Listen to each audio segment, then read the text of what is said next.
UP के प्रयागराज में अविमुक्तेश्वर आनंद और माघ मेला प्रशासन के बीच टकराव लगातार बढ़ता जा रहा है। 48 घंटे के अंदर प्रशासन ने अविमुक्तेश्वर आनंद को दूसरा नोटिस भेजा है। इसमें मौनी अमावस्या के दिन बैरियर तोड़ने और जबरन भीड़ में बग्घी घुसाने को लेकर सवाल किए गए। मेला प्रशासन ने पूछा है कि क्यों न आपको हमेशा के लिए माघ मेले से बैन कर दिया जाए। अगर 24 घंटे के भीतर संतोषजनक जवाब नहीं मिला तो संस्था को दी गई जमीन और सुविधाएं वापस ले लेंगे। इसी बीच सीएम योगी ने अविमुक्तेश्वर आनंद का नाम लिए बिना कहा, किसी को परंपरा बाधित करने का हक नहीं। ऐसे तमाम काल नेमी हैं जो धर्म की आड़ में सनातन धर्म को कमजोर करने की साजिश रच रहे हैं। हमें ऐसे लोगों से सतर्क रहना होगा। सन्यासी के लिए धर्म और राष्ट्र से बढ़कर कुछ नहीं होता। एक योगी के लिए, एक सन्यासी के लिए, एक संत के लिए धर्म और राष्ट्र से बढ़कर के कुछ नहीं हो सकता। यही उसके जीवन का ध्येय होना चाहिए। उसकी व्यक्तिगत प्रॉपर्टी कुछ नहीं होती, धर्म ही उसकी प्रॉपर्टी है, राष्ट्र ही उसका स्वाभिमान है। अगर कोई राष्ट्रीय स्वाभिमान को चुनौती देता है तो हमें खुल करके उसके सामने आकर के खड़ा हो जाना चाहिए, उसकी चुनौती का मुकाबला करने के लिए खड़ा होना चाहिए। कोई धर्म के खिलाफ आचरण करता है, क्योंकि ऐसे तमाम कालनेमी होंगे जो धर्म की आड़ में सनातन धर्म को कमजोर करने की साजिश रच रहे होंगे। हमें उनसे सावधान होना होगा, उनसे सतर्क रहना होगा। प्रयागराज के माघ मेले में शंकराचार्य से जुड़े हालिया विवाद के बीच मुख्यमंत्री योगी आदित्यनाथ ने धर्म, राष्ट्र और सनातन पर तीखा और स्पष्ट संदेश दिया। सीएम योगी ने ऐसे तत्वों को काल नेमी करार देते हुए कहा कि ये लोग बाहर से धार्मिक दिखते हैं, लेकिन भीतर से धर्म विरोधी एजेंडे पर काम कर रहे हैं। सीएम योगी का ये बयान ऐसे समय में आया है जब शंकराचार्य को अपने अनुयायियों के साथ रथ से मौनी अमावस्या पर स्नान करने जाने से रोकने के बाद संग्राम मचा हुआ है। सीएम योगी ने कहा कि सनातन धर्म ने हमेशा सत्य, संयम और राष्ट्रहित को सर्वोपरि रखा है और इसी मार्ग पर चलना ही उसकी सच्ची सेवा है। इसमें गलती इनकी है, तथाकथित शंकराचार्य की। कोई भी व्यक्ति पर्व में पालकी पर स्नान करने तट तक नहीं जाता, न हम लोग कभी गए। इन्होंने गलती की है। सरकार ने व्यवस्था बनाने के लिए इनको रोका था और किसी कोई अपराध नहीं है और संत का अपमान कभी नहीं हुआ। उल्टे इन्होंने हम लोगों का अपमान किया है। मैं यही कहूंगा, ये विपक्ष की राजनीति है, उससे ही ये प्रेरित होकर इनको तो मुझे यही कहना चाहिए कि स्वार्थ सुकृत श्रम वृथा, देख विहंग विचार, बाज पराए पान पर तू पक्षी मत मार। मैं यही कहूंगा। गुरुदेव, अखिलेश यादव भी कह रहे हैं कि संतों का सम्मान नहीं हो रहा। संतों का सम्मान अखिलेश यादव ने कब किया था? उन्होंने अपने मुख्यमंत्रित्व काल में उनके ऊपर झंडा बरसवा था वाराणसी में। संतों का सम्मान कब किसने किया? निहत्थे राम भक्तों पर गोली चलाई गई। संतों का सम्मान कब हुआ? कांग्रेस की ही सरकार इंदिरा जी के प्रधानमंत्रित्व काल में स्वामी करपात्र जी पर गोली चलाई गई, डंडे, एक आंख उनके फूटने से बची। ये तो संतों का सम्मान बहुत हो रहा है इसमें। संतों की इच्छा के आधार पर ही राम जन्मभूमि का निर्माण हुआ, महाकाल लोक बना, विश्वनाथ का द्वार चौड़ा हुआ, मणिकर्णिका का सौंदर्यीकरण हो रहा है, इलाहाबाद का नाम प्रयाग किया गया। क्या संत चाहते हैं? इतना काम तो हुआ। इस पूरे विवाद की शुरुआत 18 जनवरी को माघ मेले में मौनी अमावस्या के दिन हुई। अविमुक्तेश्वर आनंद पालकी में स्नान करने जा रहे थे। पुलिस ने उन्हें रोका और पैदल जाने को कहा। विरोध करने पर शिष्यों से धक्का मुक्की हुई। इससे नाराज अविमुक्तेश्वर आनंद शिविर के बाहर धरने पर बैठ गए थे। कौन है शंकराचार्य अविमुक्तेश्वर आनंद सरस्वती? 15 अगस्त 1969, उत्तर प्रदेश के प्रतापगढ़ में जन्म, मूल नाम उमाशंकर। 1977 से 1982 गुजरात में महाराजा सयाजीराव यूनिवर्सिटी में 5 साल तक शिक्षा ली। 1982 गुजरात से काशी वाराणसी पहुंचे स्वामी स्वरूपानंद सरस्वती से पहली मुलाकात हुई, जो उनके गुरु बने। 1982 से 1990 वाराणसी के संपूर्णानंद संस्कृत विश्वविद्यालय से शास्त्री और आचार्य की डिग्री हासिल की। 2006 स्वामी स्वरूपानंद सरस्वती से संन्यास दीक्षा ली। नाम बदलकर स्वामी अविमुक्तेश्वरानंद सरस्वती रखा गया। 11 सितंबर 2022 गुरु स्वामी स्वरूपानंद सरस्वती का निधन। उनकी वसीयत के आधार पर ज्योतिर्मठ पीठ के उत्तराधिकारी घोषित हुए। 15 अक्टूबर 2022 स्वामी गोविंदानंद सरस्वती की याचिका पर सुनवाई के बाद सुप्रीम कोर्ट ने पट्टाभिषेक पर अंतरिम रोक लगा दी। स्वामी अविमुक्तेश्वरानंद जी का यह वक्तव्य अत्यंत निंदनीय है। पूज्य योगी आदित्यनाथ जी के ऊपर हुमायूं कहना, कबीर कहना, औरंगजेब कहना, यह अत्यंत निंदनीय है। मैं इनके इस वक्तव्य का निंदा करता हूँ। पूज्य योगी आदित्यनाथ जी सदैव सनातन संस्कृति के लिए, राष्ट्र की एकता के लिए, राष्ट्र की प्रभुता के लिए काम करते हैं। ये कुंठा विचारधारा के लोग हैं। किसी पार्टी पॉलिटिक्स के तहत भारतीय जनता पार्टी को बदनाम करने के लिए, भारतीय जनता पार्टी के शीर्ष नेतृत्व को बदनाम करने के लिए, पूज्य योगी आदित्यनाथ जी को बदनाम करने, अपशब्द कहना, अभद्र शब्दों का प्रयोग करना घृणित निंदनीय है। इसकी जितनी निंदा की जाए उतना कम है। इस प्रकार का वक्तव्य दे देना ऐसे पूज्य महाराजा श्री के द्वारा यह शोभनीय नहीं है। मैं उनसे निवेदन करूंगा कि इस प्रकार के वक्तव्य से अपने आप के ही जो है आक्षेपित करने का काम करते हैं। सनातन संस्कृति के लिए सदैव काम करने वाले, राष्ट्र की एकता के लिए सदैव काम करने वाले, राष्ट्र की प्रभुता के लिए सदैव काम करने वाले, नित्य निरंतर साधु संतों को सम्मान देने वाले ऐसे पूज्य योगी आदित्यनाथ जी के ऊपर किसी प्रकार का ऐसा शब्द कहना घृणित निंदनीय है। इस पूरे विवाद के बाद अब सियासत भी अपने जोरों पर है। सपा प्रमुख अखिलेश यादव ने प्रयागराज प्रशासन द्वारा शंकराचार्य अविमुक्तेश्वरानंद और संतों के साथ हुए झड़प की निंदा करते हुए सीएम योगी पर निशाना साधा। अखिलेश यादव ने मुख्यमंत्री पर तंज कसते हुए पूछा कि क्या एक योगी की सरकार में संतों पर लाठियां चलना और उनका अपमान होना शोभा देता है। अखिलेश ने इसे सनातनियों का अपमान बताया। अखिलेश ने सरकार पर निशाना साधते हुए कहा कि सूबे के मुख्यमंत्री अपने आप को योगी कहते हैं और खुद को संत कहते हैं। क्या किसी संत की सरकार में ऐसा होता है? बीजेपी के लोगों को जब लगता है कि धर्म के आधार पर वोट नहीं मिल सकता है, सनातन के रास्ते से वोट नहीं मिल सकता, तो यही सब करते हैं। हम सबका सम्मान करें, सबको साथ लेकर चलें, ये होता है सनातनी रास्ता। समय समय पर संतों के पास जाकर उनकी राय लेना ही सनातन धर्म होता है। पूजनीय शंकराचार्य जी के पक्ष में तमाम सनातनी और पूरे देश के सनातनी उनके पक्ष में हैं। भारतीय जनता पार्टी जो अधर्म करा रही है, भारी मन से अधिकारी भी नहीं करना चाहते हैं। प्लीज हटा लो।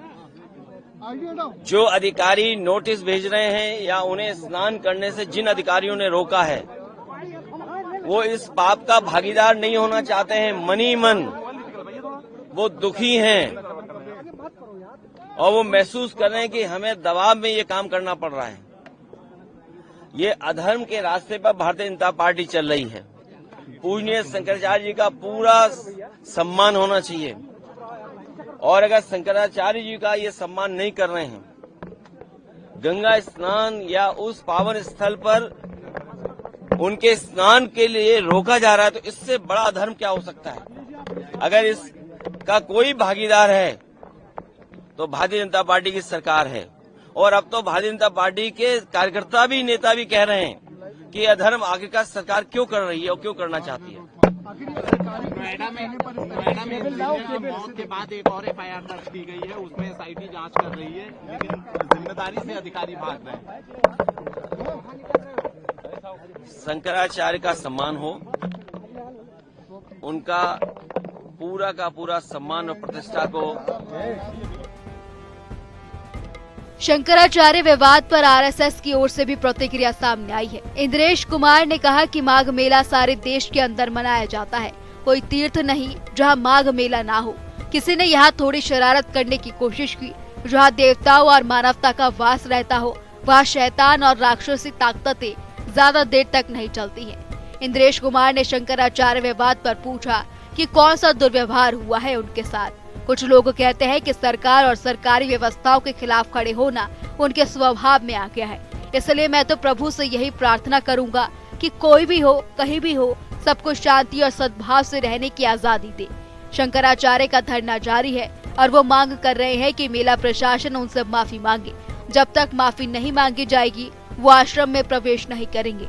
उधर मेला प्रशासन ने कड़ा कदम उठाते हुए नोटिस भेजा है और 24 घंटे में ये साबित करने को कहा कि वही शंकराचार्य हैं। देश के अंदर संतों को, बड़े बड़े महात्माओं को इस बात के में रहना चाहिए कि वो समस्याएं खड़ी ना करें बल्कि समस्याओं का समाधान निकालें। इसलिए मैं इतना ही कहूंगा कि कुंभ मेले में किसी भी संत के द्वारा विवाद नहीं खड़ा होना चाहिए। हर संत ने यही कोशिश करनी चाहिए और की भी है कि समाधान निकले, शांति से स्नान हो, शांति से मेला हो, शांति और सद्भाव का संदेश लेकर हिंदुस्तान के लोग वहां से जाएं। यही शोभाजनक था, है और रहेगा। ऐसा है कि यह मामला सांस्कृतिक और धार्मिक मामला है, इसलिए मैं सांस्कृतिक और धार्मिक प्रमुखों से कहूंगा कि वह इस मामले में दखल देते हुए शांति से ये सब मामला सेटल हो जाए, इसके लिए प्रयत्न करें। ये पहली बार नहीं है जब स्वामी अविमुक्तेश्वरानंद ने बीजेपी सरकार को निशाना बनाया हो। पिछले साल कुंभ के दौरान भगदड़ के बाद उन्होंने योगी सरकार को जिम्मेदार ठहराया था। तब उन्होंने कहा था कि अगर योगी आदित्यनाथ मुख्यमंत्री बने रहते हैं तो ऐसी घटनाएं दोबारा होंगी। इससे पहले साल 2024 में अयोध्या में राम मंदिर की प्राण प्रतिष्ठा समारोह में आमंत्रित किए जाने के बावजूद उन्होंने इसमें हिस्सा नहीं लिया और अधूरे मंदिर में समारोह कराने के फैसले की आलोचना की थी। उन्होंने कहा था कि अधूरे मंदिर का उद्घाटन धर्म के खिलाफ है और लोकतांत्रिक देश में धर्म गुरुओं की अहम भूमिका होती है। उनकी आलोचना सिर्फ उत्तर प्रदेश सरकार तक सीमित नहीं रही। पहले भी वो नरेंद्र मोदी के नेतृत्व वाली केंद्र सरकार पर गाय संरक्षण के लिए ठोस कदम नहीं उठाने के आरोप लगा चुके हैं। अच्छा, हम सोच कर समझ के आए थे, ठीक है। सोच समझ के आने का मतलब गोटी हमने बिछाया था। जैसे जब कोई चेस खेलने लगता है तो जहाँ जो गोटी चाहिए, कहाँ ऊँट रहेगा, कहाँ हाथी रहता, सब सेट करता है। तो हमने प्लान किया कि आज हमको ये अव्यवस्था करनी है। ऐसा करो कि संगम नोच पर जो मुख्य सचिव है आदित्यनाथ का, उसको बुला लो, सब कमिश्नर को बुला लो, डीएम को बुला लो, इस वाले इंस्पेक्टर को बुला लो। सबको हमने बुलाया और वहां सेट कर दिया कि, और उनको निर्देश कर दिया कि जब हम आए तो तुम हमको ऐसे रोकना, फिर हमारे लोगों को ऐसे पीटना, फिर हमको अकेला करके अगवा कर लेना, उसके बाद मेले में जगह जगह ले जा करके छोड़ देना, फिर अंत में लाके यहाँ छोड़ देना। कितना सुंदर प्लान हमने बनाया और कैसे आपको सुंदर पता चल गया। और ये सब अधिकारी हमारे अनुसार सेट हो गए। ये कैसी कहानी है, कौन इस पे भरोसा करेगा? क्योंकि सोशल मीडिया में ट्वीट्स आ रहे हैं। स्वामी अविमुक्तेश्वरानंद द्वारा बीजेपी सरकारों की खुली आलोचना और अपने बेबाक बयानों की वजह से सोशल मीडिया पर उनके आलोचक उन्हें एंटी बीजेपी कहती है, लेकिन ये धारणा उनके अतीत को नजरअंदाज करती है। आध्यात्मिक जीवन में आने से पहले अविमुक्तेश्वरानंद राष्ट्रीय स्वयंसेवक संघ यानी कि आरएसएस के छात्र संगठन अखिल भारतीय विद्यार्थी परिषद से जुड़े छात्र नेता रह चुके हैं, मगर विचारों को लेकर हमेशा से बीजेपी और संघ के टकराव वाले बयान देकर सुर्खियों में बने रहते हैं। कल मौनी अमावस्या के पावन दिन यहाँ के मेला प्रशासन ने खंडित करने का कार्य किया है, जिसके लिए कभी भी उनको क्षमादान नहीं किया जा सकेगा। हर महादेव। यहाँ पर जो आते हैं वो सम्मानित होते हैं, जो सम्मानित लोग हैं वो भी आते हैं, और जो यहाँ आ जाते हैं वो सम्मानित हो जाते हैं, क्योंकि यहाँ आने के बाद उनकी प्रकृति परिवर्तित हो जाती है, उनका कल्पवास माने उनका कायाकल्प हो जाता है। इसलिए जब यहाँ से लौटते हैं तो वो भी सात्विक बन के, साधु बन के, संत भाव के बन करके वापस जाते हैं। इसलिए वो भी सम्मानित होकर के जाते हैं। जो असम्मानित है वो भी यहाँ आकर के जब सम्मानित होकर के चला जाता है तो फिर सम्मानित व्यक्तियों का असम्मान करने का कार्य यहाँ पर बैठा प्रशासन कैसे कर सकता है? लेकिन ये किया गया। एक ही प्रश्न सबके मन में है कि आखिर ये क्यों किया गया? बहुत सारे लोगों ने कल से लेकर के आज तक प्रतिक्रिया व्यक्त की है। अधिकतर लोग ये समझ नहीं पा रहे हैं कि आखिर ये क्यों किया गया होगा। बहुत से लोगों के मन में ये भाव है कि इस समय जो मेला प्रशासन है वो उत्तर प्रदेश सरकार के द्वारा नियंत्रित किया जाने वाला प्रशासन है। उत्तर प्रदेश की सरकार तो एक भगवा कपड़ा पहनने वाले व्यक्ति, जिनको कोई साधु, कोई संत, कोई योगी, कोई धर्माचार्य कहता है, उनके नियंत्रण में है। तो किसी साधु संत के, योगी के, धर्माचार्य के नियंत्रण में रहने वाला जो मेला प्रशासन है वो किसी आचार्य का, किसी संत का अपमान कैसे कर सकता है? ब्रह्मचारियों के, सन्यासियों के, बालकों के, मातृशक्ति के, बुजुर्ग के ऊपर क्रूर प्रहार कैसे कर सकता है? ये एक बड़ा प्रश्न सबके मन में कल से गौंध रहा है। जवाब कोई नहीं दे रहा है। हमें बताया गया कि माघ मेला प्रशासन ने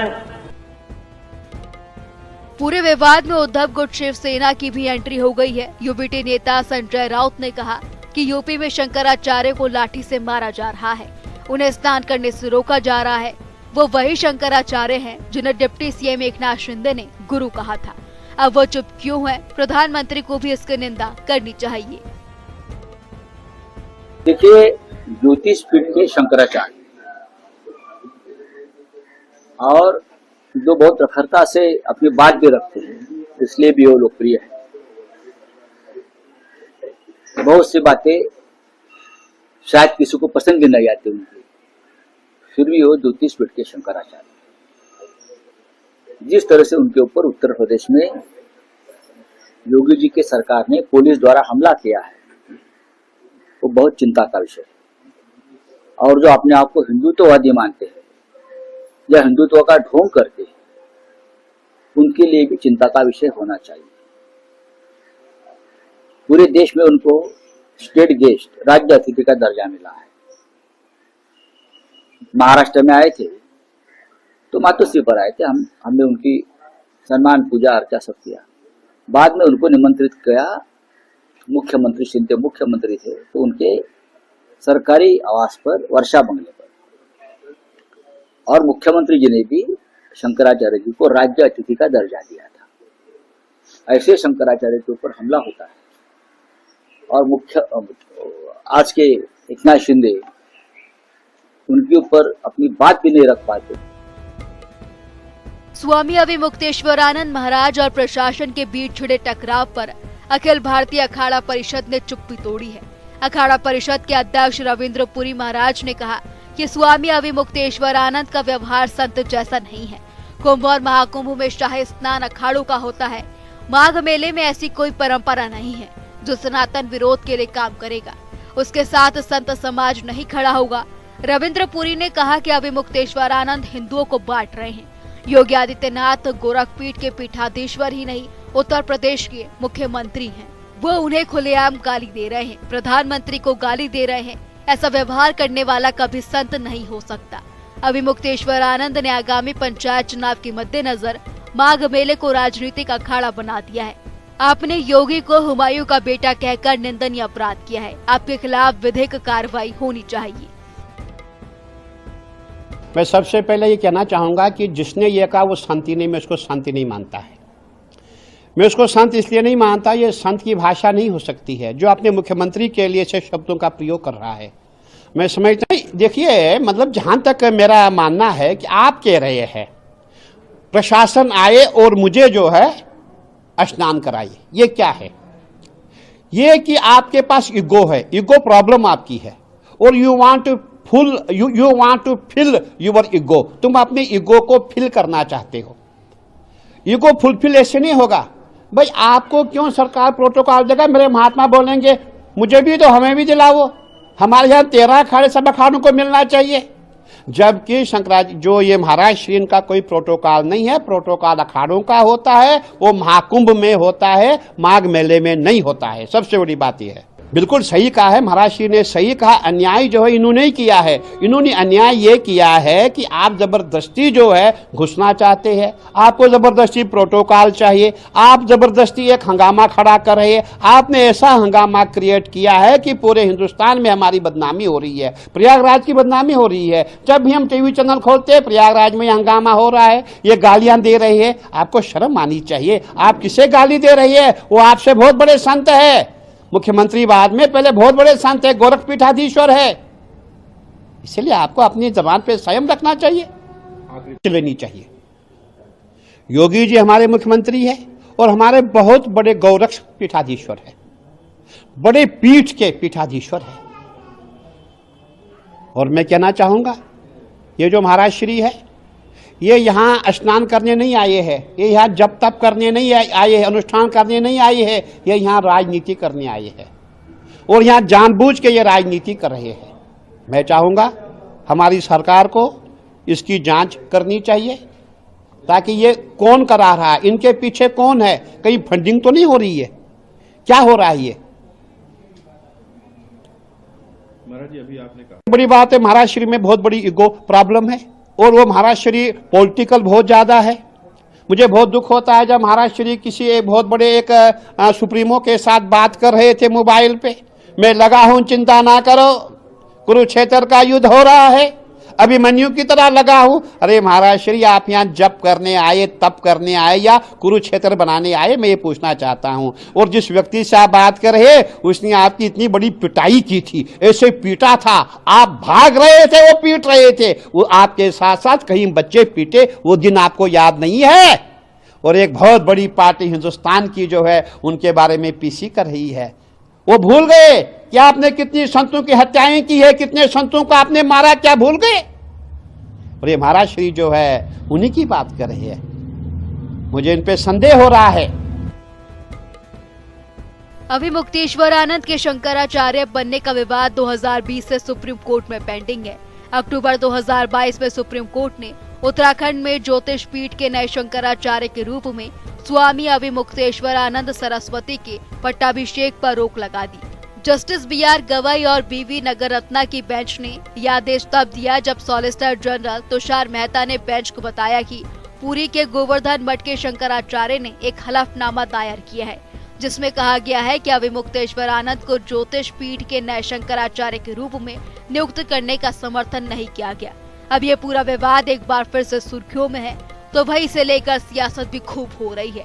अब ये कोर्ट और संत समाज को तय करना है कि असली बनाम नकली के जंग में कौन सही है और कौन गलत। प्रोग्रामिंग डेस्क, जनता टीवी।